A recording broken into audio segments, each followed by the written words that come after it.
Hi everyone, thank you for clicking. Today I'm going to explain a poem entitled The Ballad of Father Gilligan.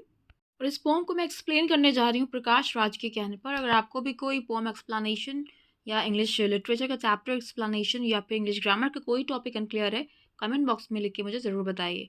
Now without wasting time let's get started. तो pome का name है the ballad of Father Gilligan. Ballad कहते हैं एक ऐसी pome या एक ऐसा सॉन्ग जिसमें कोई स्टोरी बताई जा रही हो। तो इस पोम में स्टोरी बताई जा रही है किसकी? फादर गिलिगन की। इसीलिए पोम का नाम क्या है? The ballad of Father Gilligan. Poem की सेटिंग रखी गई है पैरिश में। कुछ आयरिश टर्म्स का यूज़ किया है W.B. यीट्स ने इस पोम में। पहले मैं आपको समरी बताती हूँ, फिर स्टैंजा वाइज एक्सप्लेनेशन करूँगी। तो एक्चुअली फादर गिलिगन एक प्रीस्ट है, एक संत हैं, फादर हैं, जो कि अपने गांव के लोगों की मदद करते हैं, अपने आसपास के लोगों की मदद करते हैं। कैसी मदद करते हैं? इनके गांव में लोग मर रहे हैं, बीमारी फैली हुई है कोई, जिसकी वजह से आधे से ज़्यादा लोग तो बीमार पड़े हुए हैं और आधे से ज़्यादा लोग मर गए हैं। यानी कुल मिला के सिचुएशन बहुत ख़राब चल रही है। ये इस सिचुएशन की वजह से बहुत थक गए हैं, क्योंकि बार बार लोग इनको बुलाने आते हैं कि आप हमारे यहाँ आ जाइए, हमारे यहाँ लोग बीमार हैं, कुछ प्रे कर दीजिए उनके सर पे हाथ रख के। या फिर जो मर जा रहे हैं वो लोग भी बुलाने आ रहे हैं कि लास्ट मोमेंट जो भी स्पिरिचुअली हेल्प दी जाती है, जो भी दुआएं वगैरह पड़ी जाती है लास्ट मोमेंट, तो वो करने के लिए लोग इनको बुला रहे हैं। तो कुल मिला के बार बार विजिट करने की वजह से फादर गिलिगन की हालत बहुत ख़राब हो चुकी है। ही इज़ सो टायर्ड, बहुत ज़्यादा थक चुके हैं वो। तो थकने की वजह से वो एक चेयर पे बैठ जाते हैं और उनको थोड़ी सी नींद आने लगती है। वो भी गश में ही होते हैं, नींद पूरी ले भी नहीं पाए थे, सोने भी नहीं पाए थे, कि एक आदमी फिर चला आता है इनके पास और कहता है कि उस इंसान की तबीयत बहुत ज़्यादा ख़राब है, आपको बुलाया गया है। तो ये सुन के थोड़ा सा झुंझला जाते हैं और इनके मुँह से ये निकल जाता है कि उफ़, मुझे तो सुकून ही नहीं मिल रहा है, ना खुशी मिल रही, ना चैन मिल रहा है, बिल्कुल मैं सो नहीं पा रहा हूँ। लेकिन ये कहते ही उनको रियलाइज़ होता है कि उन्होंने कितनी गलत बात बोल दी है। तो वो फ़ौरन खुदा से माफ़ी माँगते हैं और कहते हैं कि ये जो वर्ड्स मैंने बोले हैं कि मुझे रेस्ट नहीं मिल रहा है, एक्चुअली ये मेरे सोल ने नहीं बोले हैं, मेरे बॉडी ने बोले हैं, क्योंकि मेरी बॉडी थकी हुई है। और माफ़ी माँगने के फ़ौरन बाद ही उनकी आँख लग जाती है, वो सो जाते हैं। वो सुबह उठते हैं, जैसे ही उनको ख़्याल आता है कि भई मैं तो उस आदमी के पास गया ही नहीं जिसका बुलावा मेरे पास आया था। तो अपने घोड़े को निकालते हैं और बहुत तेज़ी से रास्तों को पार करके उस इंसान के पास पहुँचते हैं। जैसे ही उसकी बीवी दरवाज़ा खोलती है, तो वो फ़ादर गिलिगन से कहती है, "आप दोबारा आ गए?" अब फ़ादर गिलिगन ये बात सुनकर शॉक हो जाते हैं कि मैं तो उसके घर आया ही नहीं, ये कैसे कह रही है कि दोबारा आ गए? जब उसकी बीवी उसको बताती है कि 1 घंटे पहले ही मेरी हस्बैंड की डेथ हो गई है और आप अभी तो आए थे, और जैसे ही आप यहाँ से गए हैं इससे मिलकर, वैसे ही इसको मौत आ गई थी और बहुत खुशी-खुशी, बहुत स्माइल करते हुए मेरा हस्बैंड इस दुनिया से चला गया। तो फादर गिलिगन को रियलाइज़ होता है कि अच्छा, जिस वक़्त मैंने दुआ करी थी अपने गॉड से कि मुझे माफ़ कर दीजिए, ये वर्ड्स मेरे बॉडी ने बोले हैं, उसी वक़्त मेरे खुदा ने मेरी बात सुन ली थी और एक फ़रिश्ते को यहाँ पे मेरी जगह भेज दिया था, मेरे ही शक्ल में। तो बस यही समरी है। इस पोम के ज़रिए हमें मैसेज मिलता है कि हमें कभी भी गॉड पर से भरोसा नहीं उठाना चाहिए और हर मुश्किल हालात में तैयार रहना चाहिए दूसरों की मदद करने के लिए। तो ये तो थी समरी और मैसेज। चलिए शुरू करते हैं stanza wise explanation. Moving to stanza number 1, the old priest Peter Gilligan was weary night and day. Weary का मतलब होता है टायर्ड। ओल्ड प्रीस्ट यानी जो फादर गिलिगन है, जो बेचारे बुजुर्ग हैं, वॉज वियरी बहुत थके हुए थे। नाइट एंड डे मतलब दिन रात थके हुए थे। इसका क्या मतलब हुआ? इसका मतलब ये हुआ कि he was feeling tired and more tired with the passing of every day and night. जैसे जैसे दिन रात गुजर रहे थे, वो अपने आप को थका महसूस कर रहे थे। क्यों थका महसूस कर रहे थे? थर्ड लाइन दिया गया फॉर। यहाँ पे देखिए, फॉर के बाद फॉर से पहले कॉमा नहीं दिया गया, जो कि देना चाहिए था। फॉर से पहले आपको सेमीकोलन दिया गया है। फॉर का मतलब यहाँ पर है बिकॉज। ठीक है, फॉर के दो मीनिंग होते हैं, एक होता है के लिए और एक होता है बिकॉज। यहाँ पे मीनिंग निकल रहा है बिकॉज, क्योंकि हाफ हिज फ्लॉक। फ्लॉक किसे कहा जा रहा है? लोगों को। वैसे फ्लॉक का मतलब होता है झुंड, राइट? तो यहाँ झुंड किसको बोला जा रहा है? इंसानों को, जो उनके गांव में रहते हैं, उनके आसपास रहते हैं लोग। ठीक है। Flock were in their beds or under green sods lay. क्योंकि उनके जो लोग थे, वो या तो अपने अपने बिस्तरों पे थे। तो बिस्तरों पे थे का मतलब है कि ये बीमार थे लोग। और अंडर ग्रीन सॉर्ट्स ले का मतलब है कि उनको मौत आ चुकी थी, नहीं, जो दफन हो चुके थे। यहाँ पे सॉर्ट्स का मतलब है ग्रास का एरिया को कहते हैं सॉर्ट्स, राइट? तो वो थक इसलिए रहे थे क्योंकि वो फादर थे और लोग जब मर रहे थे तो उनके घर वाले इन फादर को बुलाने आ रहे थे कि वो स्पिरिचुअल हेल्प कर सके, स्पिरिचुअली हेल्प कर सके, जो एंड मोमेंट पे किया जाता है एक मरने वाले के साथ।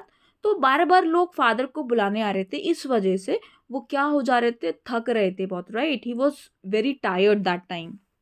Moving to next stanza, once while he nodded on a chair at the moth hour of eve. Moth किसे कहते हैं? इंसेक्ट को कहते हैं, कीड़े मकोड़े को कहते हैं. और नॉडेड किसे कहते हैं? सर हिलाने को कहते हैं.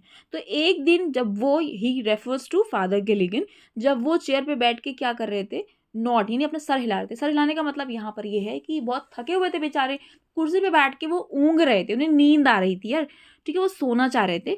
और उसी वक्त at the moth hour of eve का मतलब है जो शाम हो रखी थी, तो उस शाम को अक्सर मोथ, इनसे कीड़े मकोड़े इकट्ठा होते थे, तो वही टाइम था जब उनको नींद आ रही थी, अपनी चेयर पे वो ऊँग रहे थे. उस वक्त क्या हुआ? Another poor man sent for him and he began to grieve.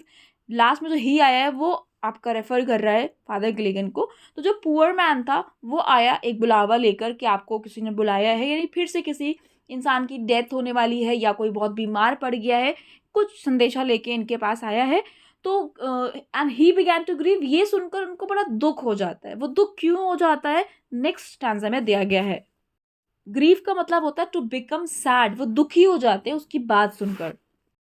तो आगे लिखा है I have no rest nor joy nor peace for people die and die. अब वो रीज़न दे रहे हैं कि मतलब क्यों वो दुखी हो गए उसकी बात सुनकर, कि उनको सुकून ही नहीं मिल रहा है, ना उनके खुशी मिल रही है, जॉय मतलब खुशी, सुकून नहीं मिल रहा है, और ना ही उनको आराम मिल पा रहा है. क्यों? फॉर का अगेन मीनिंग यहाँ पे क्योंकि है. पीपल डाई एंड डाई, लोग मरते चले जा रहे हैं. And after crying he said God forgive my body spec not. जैसे ही वो ये बात अपने मुंह से निकालते हैं कि लोग कितना मर रहे हैं, मुझे तो सुकून ही नहीं मिल रहा है, बार बार मुझे जाना पड़ रहा है, ठीक है, लेकिन अगले ही पल उन्हें अंदाजा होता है कि उन्होंने कितनी गलत बात बोल दी. क्या मौत खुद से आती है? नहीं, मौत खुद से नहीं आती, हर एक को मरना होता है, मुझे भी एक ना एक दिन मरना ही है. तो वो माफ़ी मांगते हैं खुदा से, कहते हैं गॉड मुझे माफ़ कर दीजिए, ये जो वर्ड्स मैंने बोले हैं एक्चुअली मैंने नहीं बोले, मेरी सोल ने नहीं बोले हैं, मेरी बॉडी ने बोले. My body spec not I, यानी मैंने नहीं बोले हैं, मेरी बॉडी नहीं बोले, क्योंकि मेरी बॉडी मेरा साथ नहीं दे रही है. मैं क्योंकि बार बार विजिट कर रहा हूँ लोगों के घर में, तो मैं थक गया हूँ, तो मेरी बॉडी चूर चूर हो रही है, तो इस वजह से मेरा मन कर रहा है कि मैं सो जाऊँ. इसी वजह से मेरे मुंह से वर्ड्स निकल गए थे. तो ये अपने गॉड से बात कर रहे हैं एक तरीके से. Moving to next answer, he knelt and leaned on the chair, he prayed and fell asleep. Knelt is the second form of kneel, जिसका मतलब होता है घुटने टेक कर बैठ जाना, जमीन पे घुटने रख लेना. तो आप कुर्सी से उतर के वो जमीन पे घुटने टेक के बैठ गए हैं और चेयर की तरफ वो झुक गए. लीन मतलब होता है झुकना, चेयर की तरफ झुक के बैठ गए हैं. ही प्रेड, और वो प्रार्थना कर रहे हैं, जो भी प्रार्थना कर रहे हो कि लोग ना मरें या लोग सही हो जाएं. एंड फेल अस्लीप, और ये दुआ मांगकर उनकी आंख लग जाती है, वो सो जाते हैं. तो क्योंकि अब वो सो चुके हैं तो समय गुजरता जा रहा है, तो जो मौत आड़ था, अभी जो इवनिंग हो रखी थी वो रात में तब्दील हो गई, रात हो जा रही है अब. तो जो मौत आड़ था, जो कीड़ों मकोड़ों को आने का टाइम था, वो भी चला गया है. They went from the fields, वो भी नज़र नहीं आ रहे हैं, फील्ड से गायब हो चुके हैं. अब तारे निकलने लगे हैं. स्टार्स बिगैन टू पीप, पीप मतलब होता है झांकना नहीं, आसमान में तारे निकलने लगे हैं. They slowly in to millions grieve, they refers to the stars, जो कि ऊपर स्टार्स में बताया गया है. अब वो जो स्टार्स पीप करना चालू हुए हैं, झांकना, धीरे धीरे जो तारे निकल रहे हैं वो अब मिलियंस में तब्दील हो गए हैं, बहुत सारे तारे निकल आए हैं. And leaves shook in the wind, और हवा चल रही है जिसकी वजह से जो पत्तियां है, shook is the second form of shake, हिलना, राइट, हवा में लहरा रही हैं पत्तियां.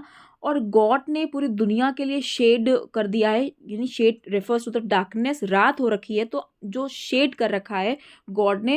And whisper to mankind, और गॉड इन्हीं लीव्स के जरिए, मान लो मैन काइंड से कुछ कहना चाह रहा है, बात करना चाह रहा है, राइट. तो यहाँ पे वो अप्रिशिएट कर रहे हैं गॉड को कि गॉड ने सबके लिए रात कितनी खूबसूरत बनाई है. अगर रात ना बनाई होती और रात अपने टाइम पे ना होती तो इंसान को कितनी परेशानी होती. सुकून और चैन के लिए गॉड ने रात बनाई है. Moving to the next stanza, upon the time of sparrow chirp, when the moths come once more, यानी अब सुबह हो चुकी है, जो स्पैरो का मतलब है चिड़िया, चिड़िया चहचहाने का टाइम हो गया है, चिड़िया भी आ गई हैं. अब चिड़िया के आने पर ये जो मोथ्स हैं वो भी एक बार आ गए. इंसेक्ट जो रात को चले गए थे, शाम होने के साथ साथ वो चले गए थे, वो फिर आ गए हैं, एक बार फिर आ गए हैं. तो अब ओल्ड प्रीस्ट, जो बुजुर्ग प्रीस्ट हैं पीटर गिलिगन नाम के, वो अपनी जगह से खड़े हो जाते हैं. Moving to next stanza, Maveron, Maveron, the man has died while I slept on the chair. मैवरोन एक आयरिश टर्म है जिसके ज़रिए दुख को एक्सप्रेस किया जाता है. तो क्योंकि फादर प्रीस्ट आई से बिलोंग करते हैं तो वो इन वर्ड्स के ज़रिए अपना दुख एक्सप्रेस कर रहे हैं। वो कह रहे हैं कि I am upset, it's so sad, the man has died while I slept on the chair. यानी मैं कुर्सी पे सोता ही रह गया और वो इंसान मर गया होगा। यानी अब उस इंसान की बात याद कर रहे हैं जिसका बुलावा कल इनको आया था। Okay, he roused his horse out of its sleep and rode with little care.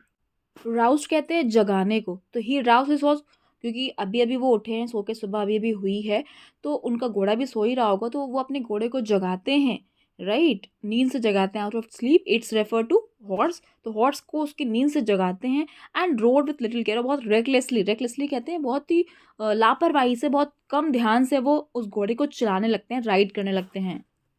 तो यहाँ पे लापरवाही का मतलब ये है कि वो ध्यान नहीं दे रहे हैं कि कहीं वो गिर ना जाएं, क्योंकि वो बुजुर्ग भी हैं, वो बस जल्द से जल्द पहुंचना चाह रहे हैं, इसलिए यहाँ पे लिखा है with little care. Okay, the next answer is he rode now as he never rode by rocky lane and fen. यानी वो इस तरीके से राइड कर रहे थे, कभी उन्होंने इससे पहले नहीं किया था, यानी बहुत ज़्यादा स्पीड में वो थे, और वो किस चीज़ को गुजरते हुए निकल जा रहे थे, रॉकी लेन्स, यानी रॉक्स उनके रास्ते में आ रही थी, पत्थर आ रहे थे, पहाड़ आ रहे होंगे रास्ते में। एंड फेन, फेन कहते हैं मार्शी एरिया को, बहुत दलदली ज़मीन को, तो हर किस्म की जगह को क्रॉस करते हुए वो आगे बढ़ रहे थे। और जैसे ही वो पहुंचते हैं, the sick man's wife open the door, वो जो बीमार आदमी था उसके वाइफ दरवाज़ा खोलती है और कहती है फादर आप दोबारा आ गए, यू कम अगेन, आप दोबारा आ गए। And is the poor man dead, he cried. अब फादर गिलिगन उस औरत से पूछते हैं क्या पुअर मैन मर गया, तो जवाब देती है उसकी wife, he died in hour ago, अभी 1 घंटा पहले ही तो मरा है। The old priest Peter Gilligan in grief स्वे टू एंड फ्रो। ये सुनकर जो ओल्ड प्रीस्ट, जो बुजुर्ग प्रीस्ट पीटर गिलिगन थे, वो क्या करने लगे, दुख में, ग्रीफ कहते हैं दुख में, स्वेट कहते हैं, वैसे तो स्वेट का मतलब होता है झूला झूलना, यहाँ पे झूला नहीं झूलने लगे वो, मतलब इधर उधर वो मूव करने लगे दुख में। तो इंसान जब परेशान होता है तो वो हाथ पीछे करके इधर उधर टहलने लगता है ना, वही वाला पोजीशन बताया जा रहा है कि वो ये खबर सुनकर आगे पीछे टहलने लगे। नेक्स्ट आंसर है when you were gone he turned and died as merry as a bird.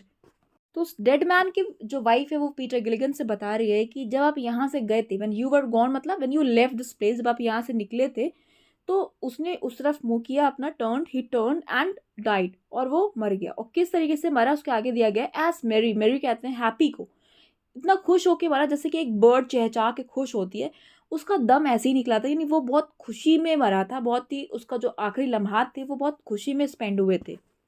The old priest Peter Gilligan he nailed him at that word, और ये वर्ड सुनकर कि उसका दम बहुत अच्छे से निकला, ये सुनकर ओल्ड प्रीस्ट घुटने के बल बैठ जाते हैं, क्योंकि इनको पता था कि इससे पहले तो मैं आया ही नहीं हूँ, यानी मेरी जगह खुदा ने एक एंजल भेजा था इसकी मदद के लिए, राइट। तो वो यही सोचकर घुटने के बल बैठ जाते हैं।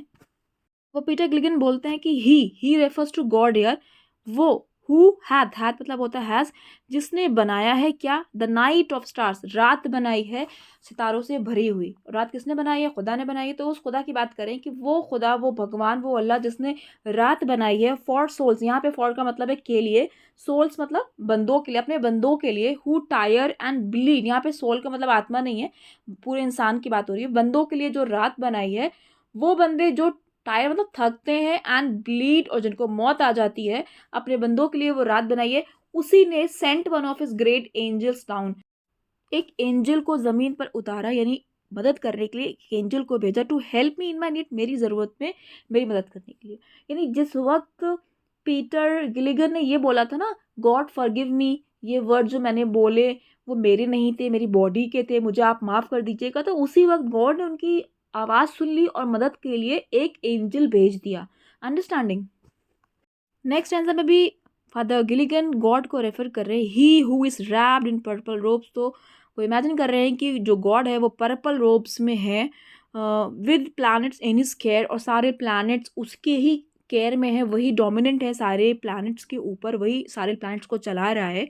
Pitied the least of things asleep upon a chair, least of things अपने को कह रहे हैं वो, लीस्ट ऑफ थिंग्स मतलब बड़ी तुच्छ सी चीज़, यानी अपने को बहुत इंपॉर्टेंट नहीं मान रहे हैं, अपने को बहुत ही छोटा इंसान समझ के गॉड की तारीफ कर रहे हैं वो, कि उस खुदा ने जिसके जिम्मे, जिसके कब्जे में सारे प्लैनेट्स हैं, उसने मेरी बात सुन ली एंड अपॉन अ चेयर, मतलब वो उस इंसान की, उस छोटे से इंसान की बात सुन ली, अपने को कह रहे हैं, जो कुर्सी पर सो गया था। उन्होंने ये वर्ड्स बोले थे ना, गॉड फॉरगिव मी, और उसके फौरन बाद उनकी आंख लग गई थी। तो वही वो बताना चाह रहे हैं कि वो खुदा जो इतना पावरफुल है, ओमनी पोटेंट है, उसने मेरी, मुझ जैसे छोटे इंसान की दुआ सुन ली। तो आप देख सकते हो फादर गिलिगन ने अपने को बहुत इनसिग्निफिकेंट साबित करके खुदा की तारीफ करी है, और ये बताना चाहा है कि गॉड हर एक की बात सुनते हैं और हर एक की मदद करते हैं, और हमें कभी घबराना नहीं चाहिए जब कभी हमें किसी की हेल्प करनी हुआ करे। How did you find my explanation, and on which topic should I make the next video? Let me know the comment box. Thank you for watching.